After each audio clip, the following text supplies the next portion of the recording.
Tu as sûrement déjà reçu ce message sur Instagram ou Facebook.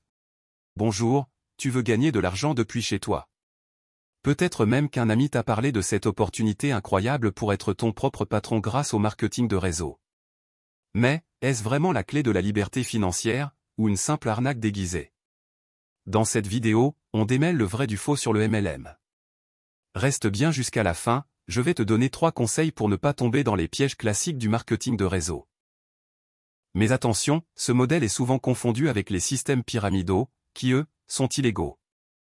La différence? En MLM, l'argent doit venir principalement des produits vendus, et non des frais de recrutement. Il faut être honnête, certains réussissent très bien en MLM, et voilà pourquoi. 1. Flexibilité totale, tu travailles où et quand tu veux. 2. Potentiel de revenus passifs, si ton réseau grandit, tu touches des commissions même quand tu ne vends rien. 3. Développement personnel, les formations et l'esprit de communauté peuvent être super motivants. Mais voilà, tout le monde n'a pas le même parcours, et c'est là que les choses se compliquent. Dans les faits, ne perds pas ni ce temps ni cet argent-là. Le MLM, c'est une stratégie de distribution, un multi-level marketing, si tu ne le connais pas, c'est cette idée d'être commercial pour une société type Tupperware et puis de recruter des gens qui vont à leur tour devenir revendeurs et tu vas avoir un pourcentage de leur vente sur un format de commission. Puis toi, tu vas devoir les former, les pousser, les motiver à travailler et à booster leurs ventes. C'est un business de distribution, c'est une stratégie commerciale qui est hyper efficace, qui marche depuis la nuit des temps et qui est vraiment géniale. Non, le gros problème, c'est toutes les dérives qu'il y a derrière le MLM et l'utilisation du MLM pour en général créer des pyramides de Ponzi. Profit25 était notamment une pyramide de Ponzi. Bref. Comme le stipule Monsieur Enzo Honoré, il y a des systèmes illégaux déguisés en MLM. Par contre, tous les MLM ne sont pas illégaux. Malheureusement, pour chaque success story, il y a des dizaines de personnes qui tardent à gagner de l'argent, voire qui n'y arrivent pas.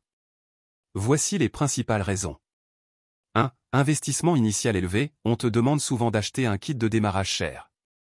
Et parfois, tu te retrouves avec des stocks invendables. 2. Pression pour recruter, ton succès dépend beaucoup plus de ton réseau que de tes ventes.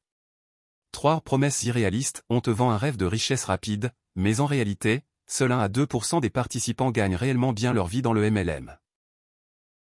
Plus de 80% des distributeurs MLM gagnent moins que le SMIC, selon des études. Et le pire?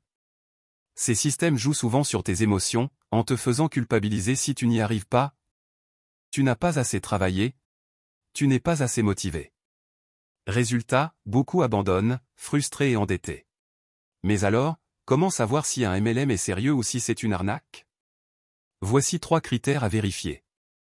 1. Produit de qualité, est-ce que les produits se vendent bien sans le recrutement? 2. Frais d'entrée raisonnables, si on te demande des centaines ou des milliers d'euros au départ, méfie-toi. 3. Pas de pression pour recruter, un bon MLM met l'accent sur les ventes, pas sur le recrutement. Et surtout, pose-toi cette question, est-ce que tu achèterais ces produits même sans participer au MLM? Si la réponse est non, passe ton chemin. Alors, le MLM, arnaque ou opportunité? Tout dépend de l'entreprise, de ton engagement, et de tes attentes. Ce modèle peut fonctionner, mais ce n'est pas un chemin facile ni une garantie de succès. Si tu as déjà eu une expérience en MLM, partage-la dans les commentaires.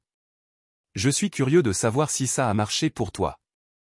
Et si tu veux en savoir plus sur d'autres moyens de générer des revenus, abonne-toi à ma chaîne et active la cloche pour ne rien rater.